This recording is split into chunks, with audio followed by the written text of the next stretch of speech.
Corradi y aclare su situación en la justicia. Diego Gorgal, gracias por venir. No, por favor. Un monstruo de 1000 cabezas todo esto, ¿no? ¿Por dónde empieza? ¿Cuál es la punta del ovillo? ¿O tiene muchas puntas? Hay muchas, ¿no? Hay muchas. Es un caso que ha tomado notoriedad y que ha, por lo tanto, puesto en la agenda un tema que viene de muchos años en Argentina, que tiene que ver con el fenómeno del narcotráfico y cómo desafía el narcotráfico las capacidades que tiene el Estado argentino para controlar el problema de la droga, la capacidad que tiene el Estado argentino para perseguir en general criminalidad organizada. Si uno hace un diagnóstico, más allá de que hay diferencias entre jurisdicciones y entre fuerzas a nivel nacional, pero en general el sistema en Argentina tiene dificultades en nombres para investigar, aprender a una persona, acusarla en juicio y condenarla. Si uno ve, por ejemplo, la población penitenciaria en Argentina y analiza las características de la población penitenciaria, uno puede decir que en realidad el sistema logra arrestar, juzgar y condenar a lo que se lleva por delante. Ahora, fíjese una cosa. ¿Cómo es eso? Perdón, y ya profundizo en eso, que está interesante. Fíjese qué interesante esto. Usted decía, esto pasa en Argentina, pero recién Pablo Cablan decía, tiene una causa en Estados Unidos, estuvo preso en Estados Unidos, lo reclaman en Estados Unidos y el tipo no está en ningún lado. Claro. O sea, la pregunta es, ¿hay otros ¿no? países que hayan logrado con éxito dar la lucha contra el narcotráfico? Bueno, depende. Porque la verdad que todos los países del mundo se vende droga. Sí, sin duda, pero por eso depende cómo definimos el objetivo o el éxito, digamos. Yo creo que primero tenemos que tener una mirada un poquito más amplia y en lugar de concentrarnos exclusivamente en narcotráfico, hablar del problema de las drogas.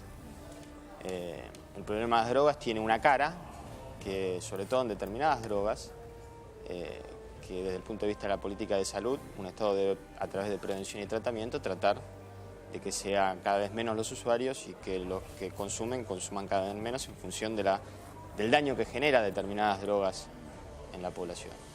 Y la otra cara del problema es las redes, las empresas que se estructuran para traficar un bien definido como ilegal en función de los daños que genera. A ver, hay estados en donde, por ejemplo, Chile tiene una población consumidora de cocaína que en función de los registros, hay que ver cuán confiables son los registros en Argentina de consumo, pero en función de los registros es mayor que en Argentina. En Chile. Claro. No obstante, los niveles de violencia en general son menores. Entonces uno puede, de alguna manera, generar una política que como objetivo se plantee reducir los niveles de violencia en este mercado ilegal, por ejemplo. Otros se plantean, en realidad, quiero reducir la proporción de población que consume. Entonces trato de encarecer el producto a través del riesgo y el costo que le genera el Estado, de manera de que baje la pureza y esa pureza baja termina redundando en menor adicción. Es otro objetivo de política. Es decir, no hay un solo objetivo de política, hay varios. Necesitamos información. En Argentina estamos todavía en penumbras. Es decir, creemos que una política hacia el narcotráfico es decomisar drogas. Bueno, está de moda la palabra, hay que sincerar los números de las drogas. Sí, pero y una vez que, primero tenemos que generar evidencia. Digamos, ¿de qué estamos hablando en cuanto a problema general, con estas dos caras? Después decimos, bueno, ¿qué nos planteamos como objetivo? Queremos elevar la edad de iniciación, es un objetivo de política que algunos países tienen. Porque si un chico arranca a los 12, 13, 14 años a consumir droga, la capacidad de esa droga, el daño que genera sobre su organismo y la capacidad de adicción es mayor que la de un adulto de 40 años. Entonces, algunos países se plantean elevar la edad de iniciación. Otros se plantean... Bueno, algunos países también lo que han hecho para combatir el narcotráfico es directamente levantar la prohibición, como en Holanda, incluso acá mismo en Uruguay lo que hizo fue estatizar la producción de marihuana. ¿Cómo lo ve eso? Sí, no son muchos, pero las experiencias son exitosas. Bueno, hay que ver cómo definimos el éxito nuevamente. La legalización, en teoría, resolvería parcialmente el problema de la provisión ilegal. Digo parcialmente porque cualquier legalización plantea regulaciones. Esto es, no se puede vender a menores de 18 años. ¿Quién lo produce? Entonces, la legalización, en teoría, podría solucionar parcialmente la provisión ilegal o los daños que hoy genera un mercado ilegal. No obstante lo cual, está la otra cara del problema. Es, bueno, la legalización sin duda reduce precio. ¿Y cómo impacta ese precio en la demanda? Entonces tenemos que tener información antes de tomar una decisión tan importante como esa, y es bueno que se debata. Bueno, también es cierto que el precio alto y en manos de pocos es un muy buen negocio también, y por eso se pueden comprar sin duda. Muchas voluntades. Por eso es que cada solución entraña un nuevo problema. Exacto. Por eso no hay solución limpia. De hecho, estamos hablando de esto porque hubo alguien que tuvo el poder económico para comprar a alguien para que vaya y mate 3 personas y compre unas cuantas cositas más. Muchas veces se discute cómo se ataca el problema. Estamos hablando, muchas veces se confunde, pero no termina siendo exactamente lo mismo lo que es crimen organizado con narcotráfico o el negocio de las drogas. El crimen organizado es una empresa que se dedica a todo lo que es ilegal, a todo, desde armas, pasando por droga, todo lo que deja plata. Si se legaliza, en todo caso, le sacan parcialmente dinero o un negocio al crimen organizado. Pero no lo liquidan al crimen organizado porque va a producir más armas y necesita más plata, no sé. El clásico ejemplo es cuando en Estados Unidos en 1933 se legaliza el alcohol, la mafia no se convirtió en un grupo legal, pacífico en el 34. Se dedicaron a otras cosas. Pasó 60 años hasta que, a través de otras políticas, se pudo contener el problema del crimen organizado. No es un problema sencillo, no hay una solución limpia, toda solución tiene su ventaja y desventaja y por lo tanto tenemos que debatir, a ver cuáles son los costos de sostener una política. Un viejo mexicano, hablando de ese tema, porque en México te cuentan toda una historia de cómo comenzó el contrabando, que es medio histórico, y van cambiando lo que van contrabandeando, pero siempre algo hay un grupo que siempre se dedica al contrabando. Decía del tema del 30, cuando se legaliza el consumo de alcohol en Estados Unidos, dice, las mafias siguieron y no hubo menos borrachos tampoco. No fue tampoco la solución. Pero tampoco hubo más borrachos. Que eso también un poco existe la idea de que si vos legalizás va a haber mucha más gente que consuma. No, a ver. Tampoco está probado eso. Bueno, sí sabemos que los niveles uno tiene que medir los niveles de prevalencia, la cantidad de gente que consume en función de la población y la intensidad de consumo. Y a su vez uno tiene que medir en qué periodo de tiempo lo mide. Si yo digo, si aumenta el precio hoy, ¿qué pasa mañana? No, en realidad tiene que ver lo que pasa en 5 años. Está medianamente probado, sí, que el precio de un bien adictivo tiene un impacto en el nivel de demanda en el mediano plazo. ¿Por qué? Porque el precio, sabemos por el cigarrillo, por ejemplo, que el precio en el consumo de adolescentes impacta. Un precio alto impacta en el consumo adolescente. Entonces, eso implica la edad de iniciación. Entonces, un precio alto retrasa la edad de iniciación y, por lo tanto, la capacidad adictiva que tiene. Es decir, es mucho más complejo de lo que es elegir por dónde se arranca. Claro, pero yo creo que hay que debatirlo. Hay que debatir todas las cuestiones. Diego, dame un ratito que lo seguimos debatiendo, pues la verdad que vamos a estar un rato, me imagino. Vamos a saludar a Francisco Urrutia, que está en el penal de Seiza. Hoy los prófugos se negaron a declarar y Francisco nos va a actualizar con toda la información. ¿Qué tal? Buenas tardes, Francisco. ¿Cómo te va, Julia? Buenas tardes. Tal cual decías, con el móvil en este penal de Seiza, donde están alojados, donde están detenidos los 3 prófugos del penal de General Alvear que fueron capturados los últimos días en la provincia de Santa Fe. Los 3, recordemos, condenados por el triple crimen de General Rodríguez. Hoy, puntualmente, Cristian Lanata y Víctor Esquilaci se negaron a declarar por la fuga del penal de General Alvear. Recibieron la visita del fiscal general de Azul, el doctor Cristian Citerio, que una vez que se retiraba de este complejo penitenciario federal, aseguró que los detenidos, que tanto Cristian Lanata como Víctor Esquilaci, se negaron a declarar y que están en perfecto estado de salud.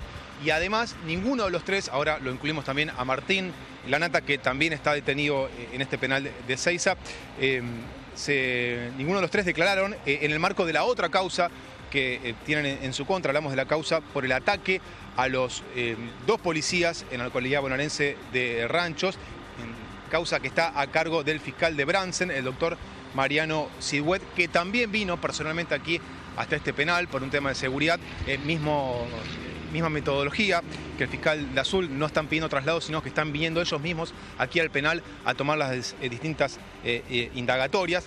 Y también hace un rato pudimos hablar con los abogados defensores de los 3 prófugos recapturados en la provincia de Santa Fe, quienes ya han adelantado que como táctica de defensa le van a pedir a la justicia federal que se unifiquen las causas. Pero si les parece, vamos a repasar la palabra de los abogados defensores de Martín y de Cristian Lanata y de Víctor Esquilasi, que hace un ratito hacían un balance aquí mismo en la puerta del penal de Ezeiza de lo que ha sido esta jornada, con la visita del fiscal general de Azul y también del fiscal de Bransen. Estos nos decían.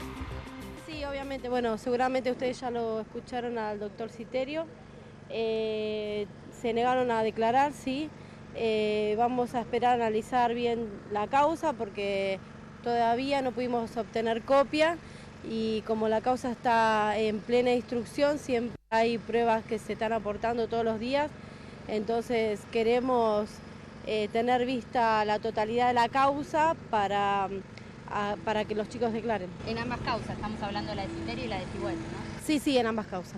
Hoy se los notificó, se los puso al hecho y le dijo cuáles eran los cargos por los cuales ellos investigaban y estaban detenidos. Sí, exactamente. ¿Qué se les imputa? Bueno, lo que todos conocemos, la evasión y las lesiones al personal policial del hecho de rancho. ¿En cuánto tiempo se va a resolver eso? Y eso primero tiene que hacer el dictamen el fiscal y después tiene el juez para resolverlo. ¿Eso sería condición para que ellos puedan declarar en indagatoria, para no tener que hacerlo en varias ocasiones? En principio es lo que solicitó la defensa para ver que quede todo en un solo lugar. Y después veremos si ellos están en condiciones de declarar. Vamos a esperar que el juez federal Torres resuelva la inhibitoria y les aconsejamos a ellos que no declaren, no solamente esperando la inhibitoria, sino que las causas tienen aproximadamente, una de ellas, entre 9 y 10 cuerpos, y en un acto como el de hoy de la inhibitoria, la defensa no puede chequear la infinidad de pruebas y que se van acumulando en el día a día. Entonces lo más atinado era esperar a tomar contacto con la causa y después evaluar la conveniencia o no de la declaración. Doctor, ¿también esperan que pasa a ver con Pérez Corradi? Mire, nosotros respecto de Pérez Corradi no tenemos ninguna información. Sabemos que se lo mencionó en la causa que terminó por la condena, pero no tenemos ninguna información al respecto y la verdad es que condiciona ni a nosotros ni a nuestros defendidos los dichos o las versiones que tienen que ver con Pérez Corradi. Bueno, hasta ahí la parada entonces de los abogados defensores de los 3 condenados por el triple crimen de General Rodríguez. Y les decía que en esta jornada el primero en llegar aquí a este penal, a este complejo penitenciario federal de Ezeiza, fue el fiscal general de Azul, hablamos del doctor Cristian Citerio, quien tiene a cargo la causa que investiga la fuga del penal de General Alvear por parte de los 3 condenados, y al retirarse del lugar nos decía lo siguiente. Tanto Víctor Esquilasi como Cristian Lanata en relación a mi causa se negaron a declarar.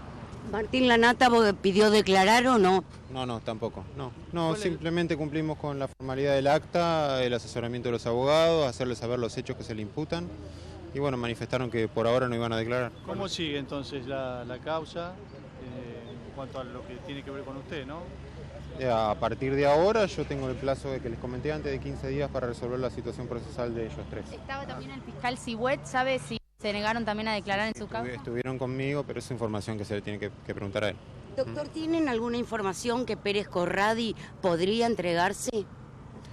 No, la imputación respecto de Pérez Corradi interviene la Fiscalía de Delitos Complejos del Departamento Judicial de Mercedes, así que yo, si bien tengo relación con los fiscales, no estoy al tanto de si se va a entregar o no. ¿Saben esto?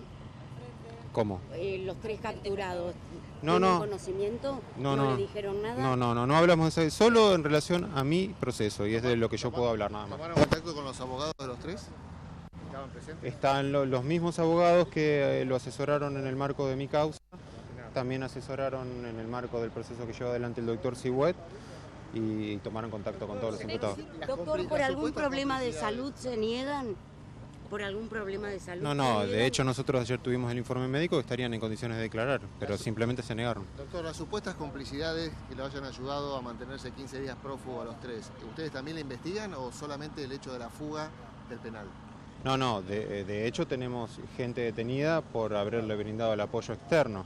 Las complicidades forman parte, están vinculadas con el hecho principal de la fuga. Por eso las escuchas cobrarían importancia en este caso. Eventualmente sí, habría que ver si están vinculados con el hecho de la fuga. ¿Pueden quedar unificadas todas las causas que ellos van a enfrentar en el futuro? Deberían ser unificadas, por lo menos en cuanto al órgano que realice el juicio. ¿Le parecería correcto eso? ¿Usted no se pondría en ese sentido? Eso es lo que dice la ley. Discúlpeme que insista con el tema de las escuchas. Más allá de que el tema de si están o no, como dice usted, involucradas las escuchas con la fuga, pero con el hecho de que le hayan dado armas, dinero o lugar para esconderse, eso tiene que ver con la fuga, digamos, todo. Claro, eso es relevante para acreditar complicidad, participación o encubrimiento, en ese caso, algunos de estos tipos de imputaciones en relación a la fuga. Pero no.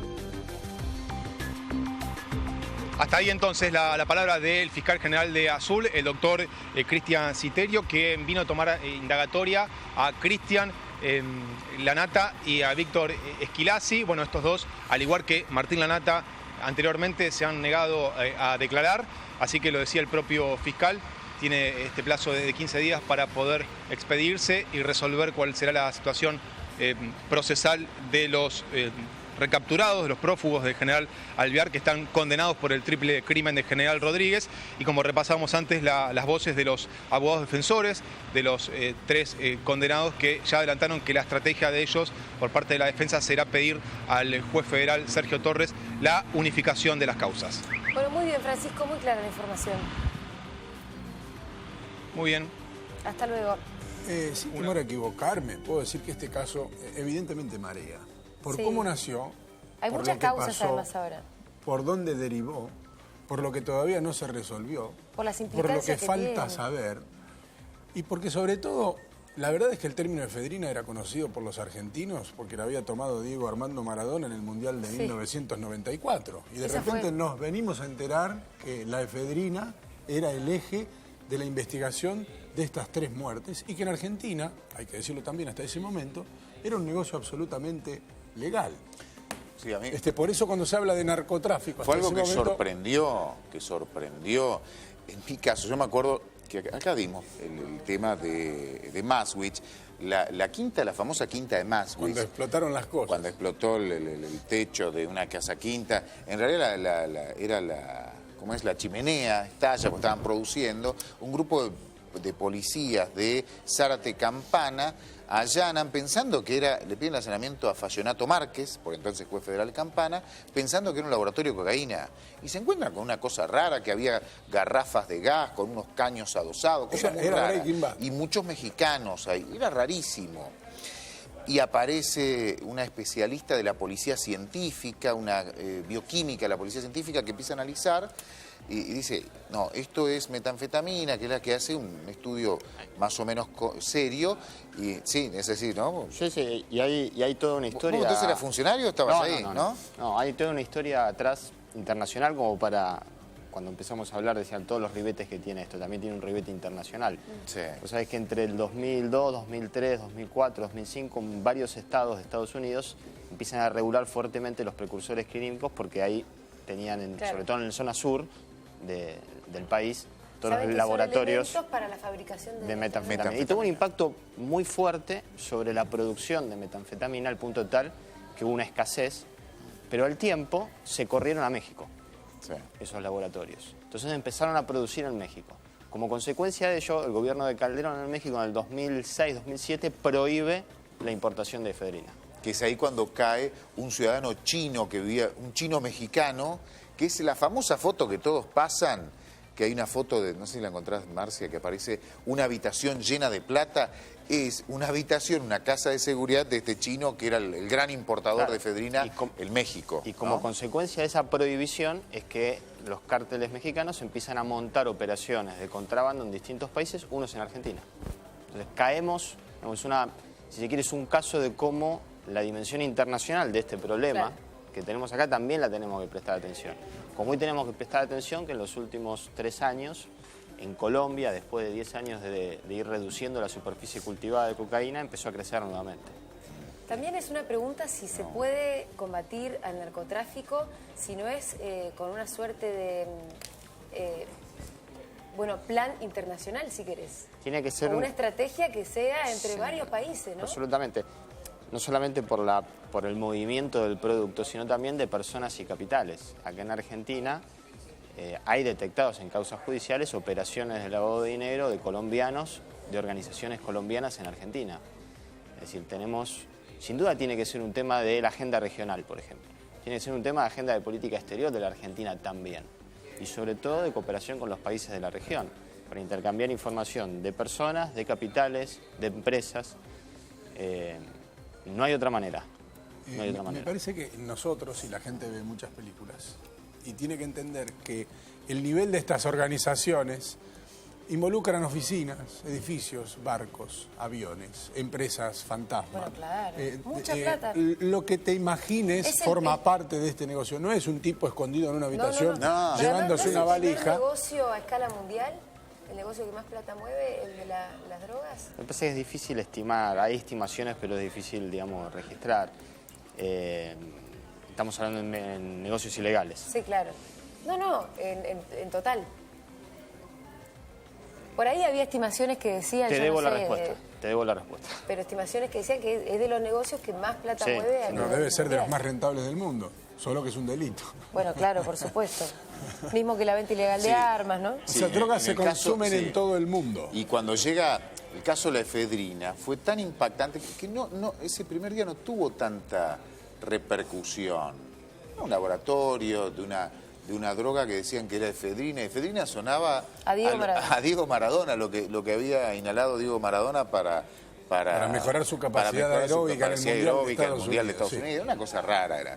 Lo que pasa es que al mes y pico aparecen los muertos y esto ya junta ambas causas y el caso explota. Y aparecen todas esas estadísticas que eran terrible la cantidad de efedrina que había entrado al país, ¿no? Ese es un riesgo muy grande que tenemos. Dentro del problema de las drogas, particularmente la fabricación de droga sintética, es algo que Argentina debiera tener con mucha atención, porque la droga sintética no requiere grandes hectáreas para cultivar la materia prima, como la cocaína. La droga sintética es una combinación de sustancias que se puede hacer en un departamento o en un garaje, en una quinta, de modo que desafía de una manera mucho más fuerte la capacidad del Estado de investigar. Claro, sustancias que por otro lado son legales. Absolutamente. Y ahí vamos al comienzo de la charla, digamos. ¿Tiene el Estado argentino, tiene el sistema argentino la capacidad de investigar criminalidad compleja? Mira, en general tiene muy poca capacidad de investigar un delito común. Y nuevamente, que Pablo repreguntaba, el perfil de la población penitenciaria en Argentina es una muestra de lo que el sistema es capaz de arrestar, juzgar y condenar. Entonces, cuando, por ejemplo, en leyes de drogas, violación a la ley de drogas, condenados, el 85% más o menos tiene que ver con tenencia para la comercialización, con penas de 4 años. El que tiene una dosis para vender. Bueno, en la cárcel de mujeres, la mayor cantidad de las mujeres presas es porque son mulas. Claro. Pero no hay en la cárcel ninguno que sea dueño de esas enormes ganancias que vos acabas de mencionar. A eso vamos, ¿no?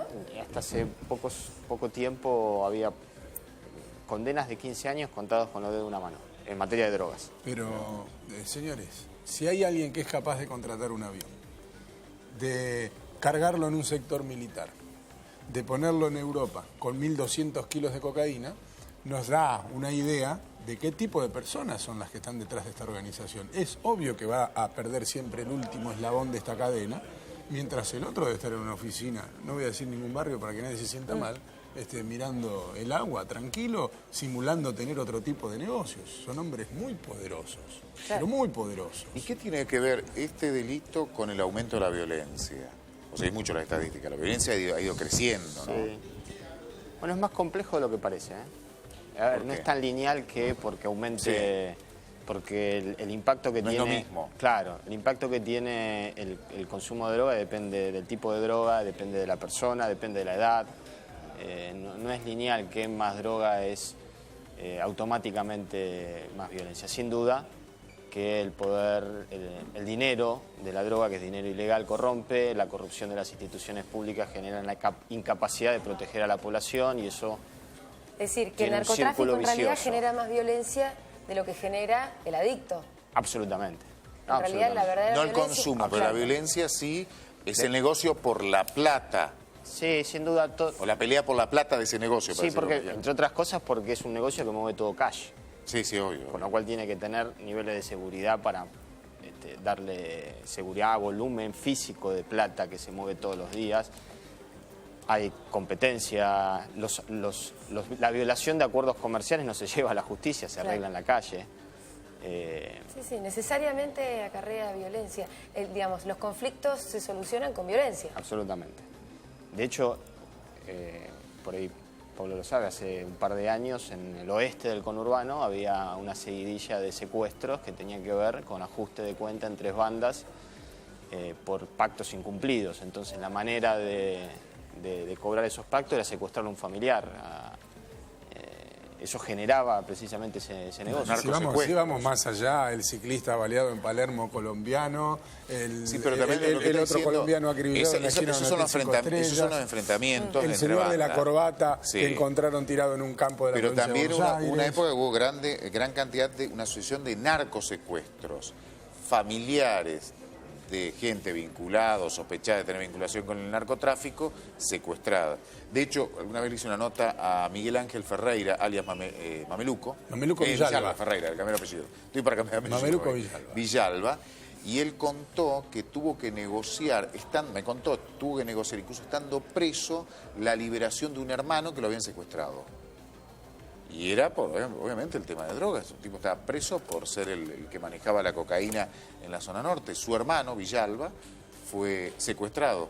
¿Cómo es la operatoria del narcosecuestro?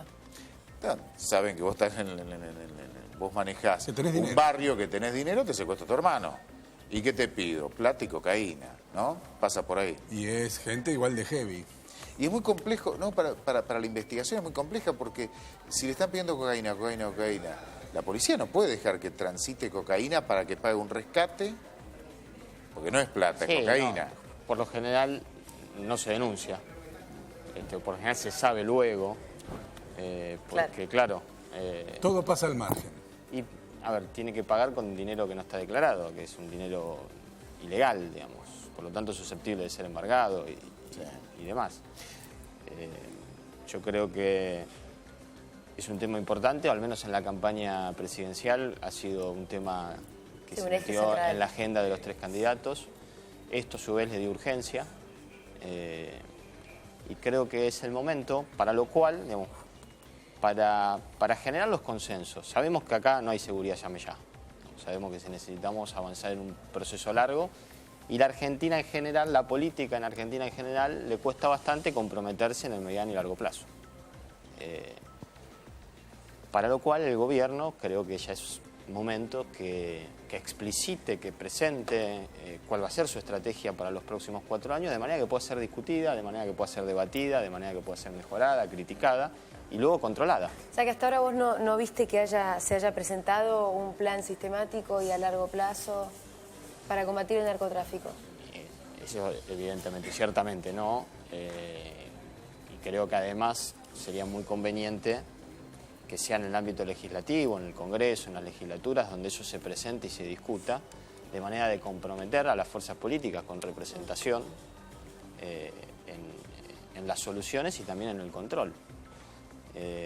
Así es como las sociedades democráticas solucionan sus problemas públicos, digamos, con discusión sobre la base de políticas públicas explicitadas, en un documento que nos diga, bueno, los próximos 4 años este es el camino que creemos que tenemos que transitar para estos objetivos. Y discutamos los objetivos, discutamos el camino y...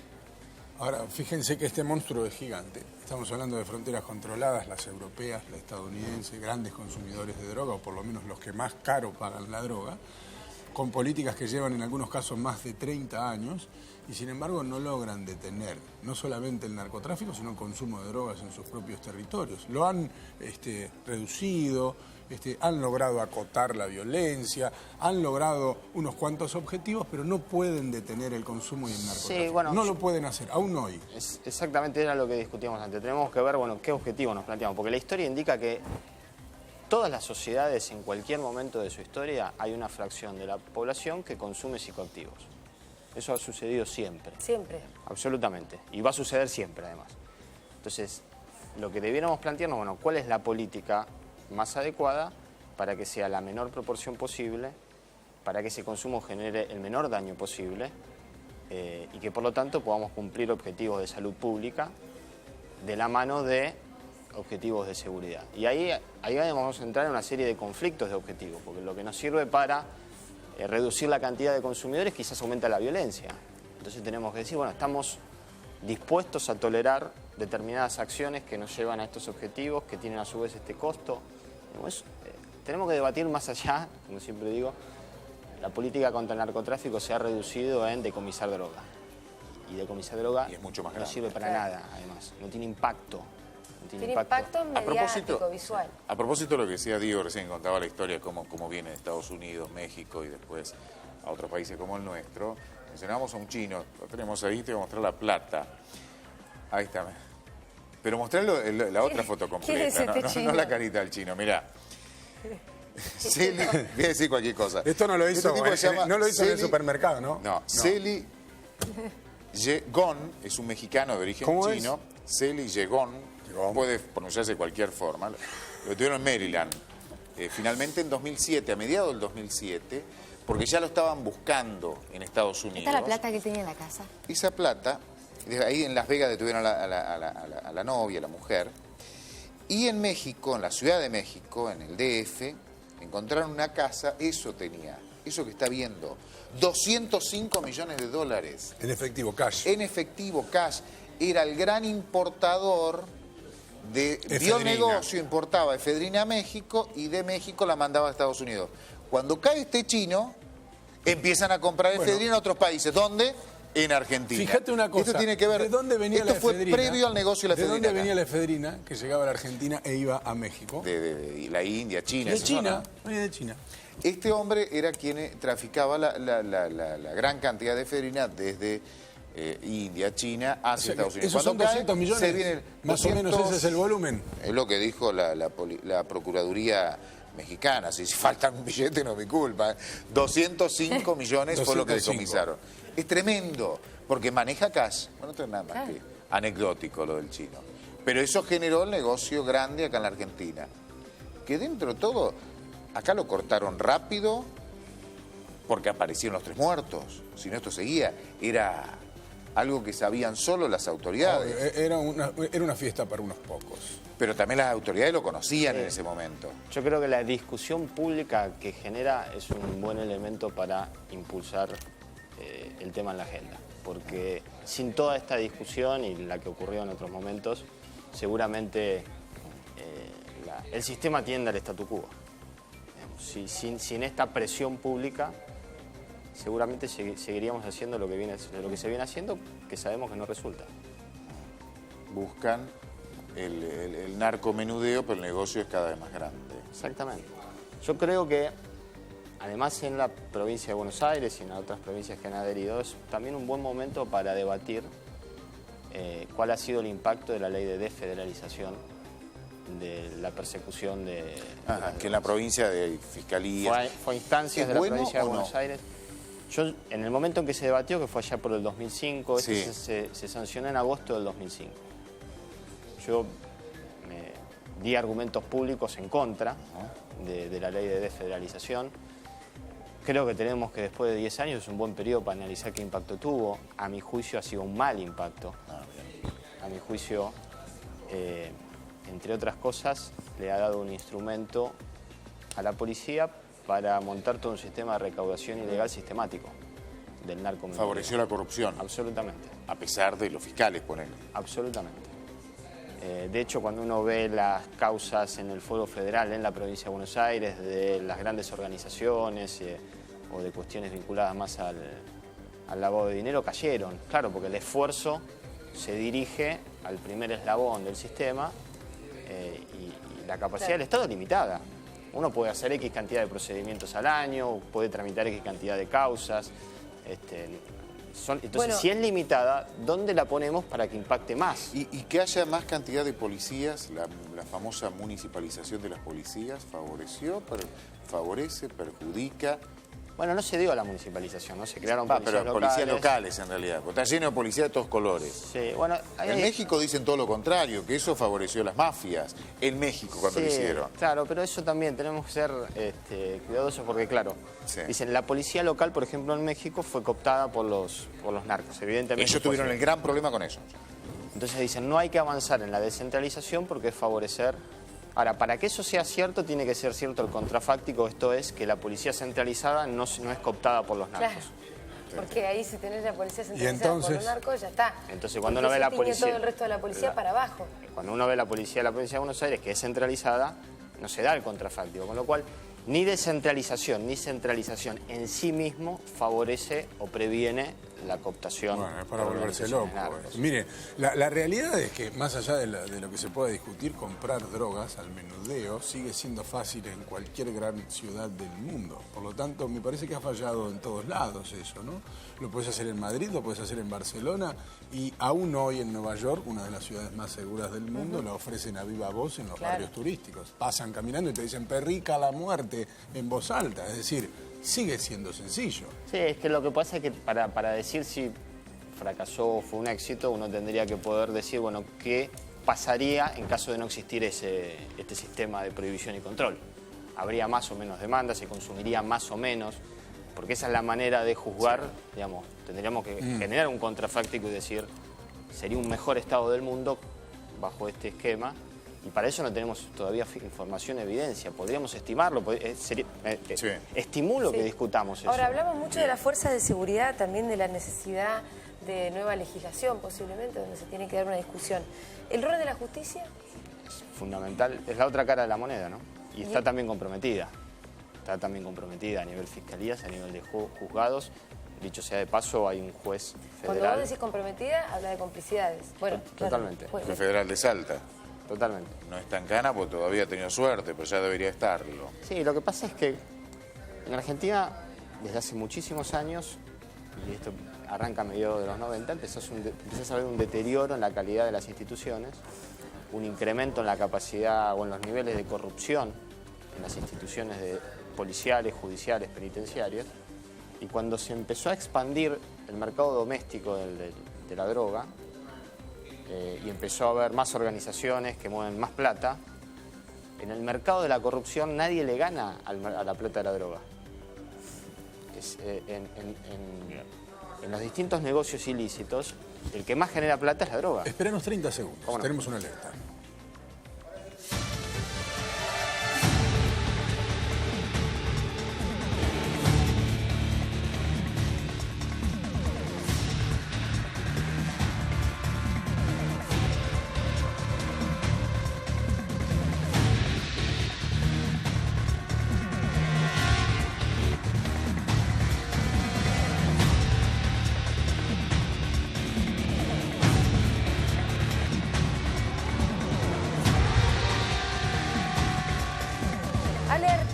C5N, se incendia el Hotel Alto Calafate.